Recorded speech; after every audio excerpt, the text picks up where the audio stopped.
ಈ ಬಾರಿಯ ಯುಗಾದಿ ಸ್ಫೋಟಕ ಭವಿಷ್ಯ ನುಡಿದ ಕೋಡಿಮಠದ ಶ್ರೀಗಳು. ಯುಗಾದಿಯಂದು ಅಂತ್ಯ, ಕಾದಿದೆ ದೊಡ್ಡ ಗಂಡಾಂತರ. ಅಮಾವಾಸ್ಯೆ ನಂತರ ಅಲ್ಲೋಲ ಕಲ್ಲೋಲ, ಸರ್ವನಾಶದ ಭವಿಷ್ಯ. ಈ ವಿಡಿಯೋವನ್ನ ಶುರು ಮಾಡೋದಕ್ಕಿಂತ ಮುಂಚೆ ಕೋಡಿ ಶ್ರೀಗಳ ಭವಿಷ್ಯದ ಬಗ್ಗೆ ನಿಮ್ಮ ಅನಿಸಿಕೆ ಏನು?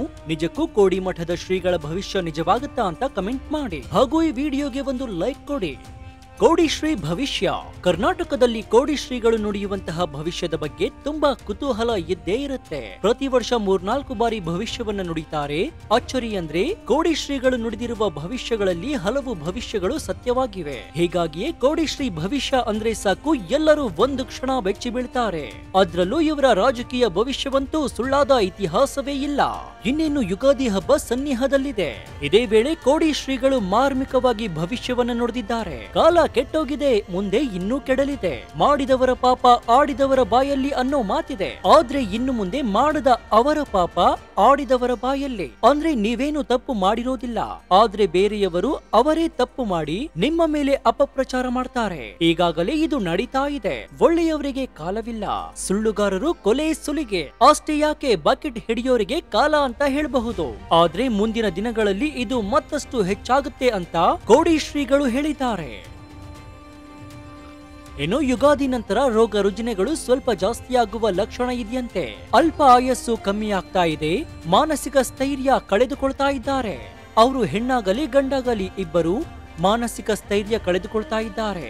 ಹೀಗಾಗಿ ಬರುವ ದಿನಗಳು ಅಷ್ಟು ಶುಭ ಇಲ್ಲ ಅಂತ ಕೋಡಿ ಶ್ರೀಗಳು ಹೇಳಿದ್ದಾರೆ.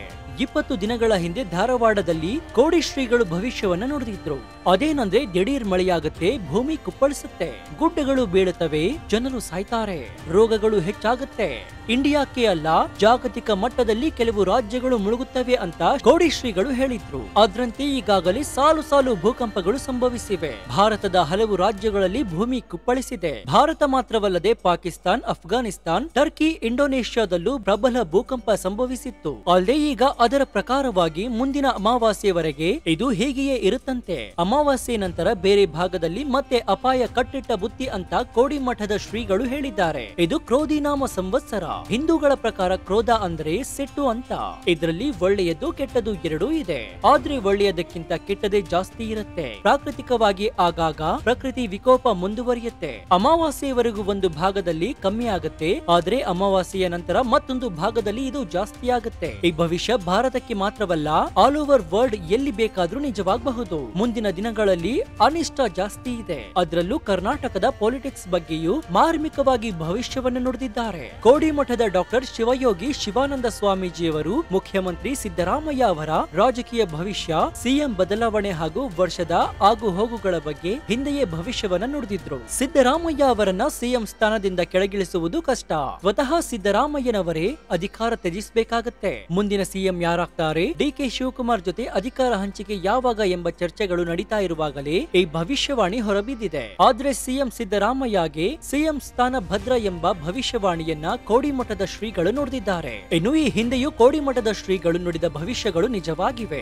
ಅದರಲ್ಲೂ ರಾಜಕೀಯವಾಗಿ ನುಡಿದ ಭವಿಷ್ಯಗಳು 100ಕ್ಕೆ 100ರಷ್ಟು ಸತ್ಯವಾಗಿವೆ. ಕೋಡಿ ಶ್ರೀಗಳು 2023ರಲ್ಲಿ ಕರ್ನಾಟಕದಲ್ಲಿ ಕಾಂಗ್ರೆಸ್ ಸರ್ಕಾರ ಗಟ್ಟಿಯಾಗಿ ನಿಲ್ಲುತ್ತದೆ, ಆದರೆ ಕೆಲವರು ತಮ್ಮ ಸ್ವಾರ್ಥಕ್ಕಾಗಿ ಸಂಕಷ್ಟಕ್ಕೆ ಸಿಲುಕ್ತಾರೆ ಎಂದು ಹೇಳಿದ್ರು. ಅದರಂತೆ 2023ರ ವಿಧಾನಸಭಾ ಚುನಾವಣೆಯಲ್ಲಿ ಕಾಂಗ್ರೆಸ್ ಗೆದ್ದು ಸಿದ್ದರಾಮಯ್ಯ ಮುಖ್ಯಮಂತ್ರಿಯಾದ್ರು. 2024ರ ಲೋಕಸಭಾ ಚುನಾವಣೆಯ ಬಳಿಕ ಬಿಜೆಪಿ ಮತ್ತು ಜೆಡಿಎಸ್ ಒತ್ತಡ ಹೇರಿದರೂ ಸರ್ಕಾರ ಸ್ಥಿರವಾಗಿದೆ. ಆದ್ರೆ ಮೂಡ ಹಗರಣದಲ್ಲಿ ಸಿದ್ದರಾಮಯ್ಯ ಮತ್ತು ಇತರರ ಮೇಲೆ ಆರೋಪಗಳು ಬಂದಿವೆ. ಇದು ಕೆಲವರು ಸಂಕಷ್ಟಕ್ಕೆ ಸಿಲುಕ್ತಾರೆ ಎಂಬ ಭಾಗಕ್ಕೆ ಹೊಂದಿಕೊಳ್ಳುತ್ತೆ. 2024ರಲ್ಲಿ ಅರಸನ ಮೇಲೆ ಅಪಮಾನ ಬರಲಿದೆ, ಆದರೆ ಅವನಿಗೆ ಏನೂ ಆಗದು, ಶತ್ರುಗಳು ಅವರನ್ನ ಅಲ್ಲಾಡಿಸಲಾರರು ಅಂತ ಭವಿಷ್ಯವನ್ನ ನುಡಿದಿದ್ರು. ಅದರಂತೆ ಮೂಡ ಭೂ ಹಗರಣದಲ್ಲಿ ಸಿದ್ದರಾಮಯ್ಯ ಅವರ ಮೇಲೆ ಆರೋಪಗಳು ಬಂದವು. ರಾಜ್ಯಪಾಲರು ತನಿಖೆಗೆ ಅನುಮತಿ ನೀಡಿದ್ರು, ಆದ್ರೆ ಸಿದ್ದರಾಮಯ್ಯನವರು ತಮ್ಮ ಸ್ಥಾನದಲ್ಲಿ ಉಳಿದಿದ್ದಾರೆ. ಕಾನೂನು ಹೋರಾಟದ ಮೂಲಕ ತಮ್ಮನ್ನು ರಕ್ಷಿಸಿಕೊಂಡಿದ್ದಾರೆ. ಈ ಭವಿಷ್ಯವಾಣಿಯು ಸಹ ಭಾಗಶಃ ನಿಜವಾಗಿದೆ. ಮತ್ತೊಂದೆಡೆ 2023ರಲ್ಲಿ ರಾಜಕೀಯದಲ್ಲಿ ದೊಡ್ಡ ಒಡುಕು ಉಂಟಾಗುತ್ತೆ,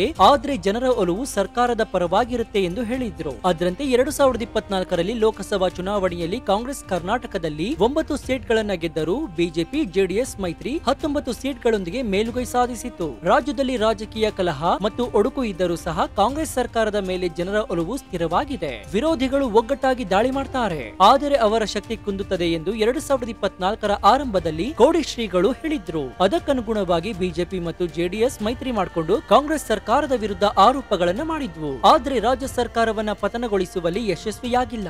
ಪ್ರತಿಪಕ್ಷದ ಒಗ್ಗಟ್ಟು ಇದ್ದರೂ ಸಹ ಅವರ ಪ್ರಭಾವ ಕಡಿಮೆ ಆಗಿದೆ. 2023ರಲ್ಲಿ ದೇಶದಲ್ಲಿ ದೊಡ್ಡ ಬದಲಾವಣೆ ಆಗುವ ಸೂಚನೆ ಇದೆ, ಆದರೆ ಜನರ ಶಕ್ತಿ ಮೇಲುಗೈ ಸಾಧಿಸುತ್ತದೆ ಅಂತ ಹೇಳಿದ್ರು. 2024ರ ಲೋಕಸಭಾ ಚುನಾವಣೆಯಲ್ಲಿ ಬಿಜೆಪಿ ನೇತೃತ್ವದ ಎನ್ಡಿಎ ಗೆದ್ದರೂ ಸಹ ಪೂರ್ಣ ಬಹುಮತ ಪಡೆದಿರಲಿಲ್ಲ.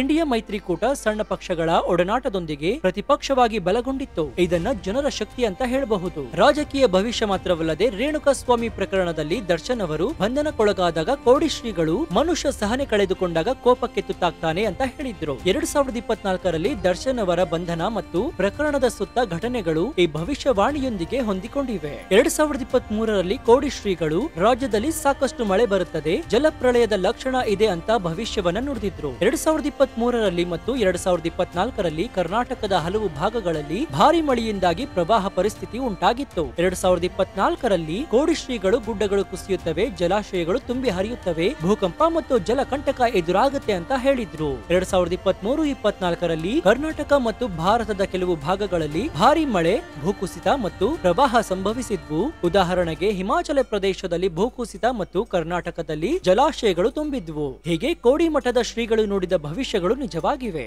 ಈಗ ಯುಗಾದಿಗೂ ಮುನ್ನ ಕೋಡಿ ಶ್ರೀಗಳು ಕೆಲ ವಿಚಾರಗಳನ್ನ ಹಂಚಿಕೊಂಡಿದ್ದಾರೆ. 20 ದಿನಗಳ ಹಿಂದೆ ಧಾರವಾಡದಲ್ಲಿ ಕೋಡಿ ಶ್ರೀಗಳು ಭವಿಷ್ಯವನ್ನ ನುಡಿದಿದ್ರು. ಅದೇನಂದ್ರೆ ದಿಢೀರ್ ಮಳೆಯಾಗುತ್ತೆ, ಭೂಮಿ ಕುಪ್ಪಳಿಸುತ್ತೆ, ಗುಡ್ಡಗಳು ಬೀಳುತ್ತವೆ, ಜನರು ಸಾಯ್ತಾರೆ, ರೋಗಗಳು ಹೆಚ್ಚಾಗುತ್ತೆ, ಇಂಡಿಯಾಕ್ಕೆ ಅಲ್ಲ ಜಾಗತಿಕ ಮಟ್ಟದಲ್ಲಿ ಕೆಲವು ರಾಜ್ಯಗಳು ಮುಳುಗುತ್ತವೆ ಅಂತ ಕೋಡಿ ಶ್ರೀಗಳು ಹೇಳಿದ್ರು. ಅದರಂತೆ ಈಗಾಗಲೇ ಸಾಲು ಸಾಲು ಭೂಕಂಪಗಳು ಸಂಭವಿಸಿವೆ. ಭಾರತದ ಹಲವು ರಾಜ್ಯಗಳಲ್ಲಿ ಭೂಮಿ ಕುಪ್ಪಳಿಸಿದೆ. ಭಾರತ ಮಾತ್ರವಲ್ಲದೆ ಪಾಕಿಸ್ತಾನ್, ಅಫ್ಘಾನಿಸ್ತಾನ್, ಟರ್ಕಿ, ಇಂಡೋನೇಷ್ಯಾದಲ್ಲೂ ಪ್ರಬಲ ಭೂಕಂಪ ಸಂಭವಿಸಿತ್ತು. ಅಲ್ಲದೆ ಈಗ ಅದರ ಪ್ರಕಾರವಾಗಿ ಮುಂದಿನ ಅಮಾವಾಸ್ಯೆವರೆಗೆ ಇದು ಹೀಗೆಯೇ ಇರುತ್ತಂತೆ. ಅಮಾವಾಸ್ಯೆ ನಂತರ ಬೇರೆ ಭಾಗದಲ್ಲಿ ಮತ್ತೆ ಅಪಾಯ ಕಟ್ಟಿಟ್ಟ ಬುತ್ತಿ ಅಂತ ಕೋಡಿ ಮಠದ ಶ್ರೀಗಳು ಹೇಳಿದ್ದಾರೆ. ಇದು ಕ್ರೋಧಿನಾಮ ಸಂವತ್ಸರ. ಹಿಂದೂಗಳ ಪ್ರಕಾರ ಕ್ರೋಧ ಅಂದ್ರೆ ಸಿಟ್ಟು ಅಂತ. ಇದರಲ್ಲಿ ಒಳ್ಳೆಯದು ಕೆಟ್ಟದು ಎರಡೂ ಇದೆ, ಆದ್ರೆ ಒಳ್ಳೆಯದಕ್ಕಿಂತ ಕೆಟ್ಟದೇ ಜಾಸ್ತಿ ಇರುತ್ತೆ. ಪ್ರಾಕೃತಿಕವಾಗಿ ಆಗಾಗ ಪ್ರಕೃತಿ ವಿಕೋಪ ಮುಂದುವರಿಯುತ್ತೆ. ಅಮಾವಾಸ್ಯೆವರೆಗೂ ಒಂದು ಭಾಗದಲ್ಲಿ ಕಮ್ಮಿ ಆಗುತ್ತೆ, ಆದ್ರೆ ಅಮಾವಾಸ್ಯೆಯ ನಂತರ ಮತ್ತೊಂದು ಭಾಗದಲ್ಲಿ ಇದು ಜಾಸ್ತಿ ಆಗುತ್ತೆ. ಈ ಭವಿಷ್ಯ ಭಾರತಕ್ಕೆ ಮಾತ್ರವಲ್ಲ, ಆಲ್ ಓವರ್ ವರ್ಲ್ಡ್ ಎಲ್ಲಿ ಬೇಕಾದ್ರೂ ನಿಜವಾಗಬಹುದು. ಮುಂದಿನ ದಿನಗಳಲ್ಲಿ ಅನಿಷ್ಟ ಜಾಸ್ತಿ ಇದೆ. ಅದರಲ್ಲೂ ಕರ್ನಾಟಕದ ಪೊಲಿಟಿಕ್ಸ್ ಬಗ್ಗೆಯೂ ಮಾರ್ಮಿಕವಾಗಿ ಭವಿಷ್ಯವನ್ನು ನುಡಿದಿದ್ದಾರೆ. ಕೋಡಿ ಮಠದ ಡಾಕ್ಟರ್ ಶಿವಯೋಗಿ ಶಿವಾನಂದ ಸ್ವಾಮೀಜಿಯವರು ಮುಖ್ಯಮಂತ್ರಿ ಸಿದ್ದರಾಮಯ್ಯ ಅವರ ರಾಜಕೀಯ ಭವಿಷ್ಯ, ಸಿಎಂ ಬದಲಾವಣೆ ಹಾಗೂ ವರ್ಷದ ಆಗು ಹೋಗುಗಳ ಬಗ್ಗೆ ಹಿಂದೆಯೇ ಭವಿಷ್ಯವನ್ನ ನುಡಿದಿದ್ರು. ಸಿದ್ದರಾಮಯ್ಯ ಅವರನ್ನ ಸಿಎಂ ಸ್ಥಾನದಿಂದ ಕೆಳಗಿಳಿಸುವುದು ಕಷ್ಟ. ಸ್ವತಃ ಸಿದ್ದರಾಮಯ್ಯನವರೇ ಅಧಿಕಾರ ತ್ಯಜಿಸಬೇಕಾಗತ್ತೆ. ಮುಂದಿನ ಸಿಎಂ ಯಾರಾಗ್ತಾರೆ, ಡಿಕೆ ಶಿವಕುಮಾರ್ ಜೊತೆ ಅಧಿಕಾರ ಹಂಚಿಕೆ ಯಾವಾಗ ಎಂಬ ಚರ್ಚೆಗಳು ನಡೀತಾ ಇರುವಾಗಲೇ ಈ ಭವಿಷ್ಯವಾಣಿ ಹೊರಬಿದ್ದಿದೆ. ಆದ್ರೆ ಸಿಎಂ ಸಿದ್ದರಾಮಯ್ಯಗೆ ಸಿಎಂ ಸ್ಥಾನ ಭದ್ರ ಎಂಬ ಭವಿಷ್ಯವಾಣಿಯನ್ನ ಕೋಡಿ ಮಠದ ಶ್ರೀಗಳು ನುಡಿದಿದ್ದಾರೆ.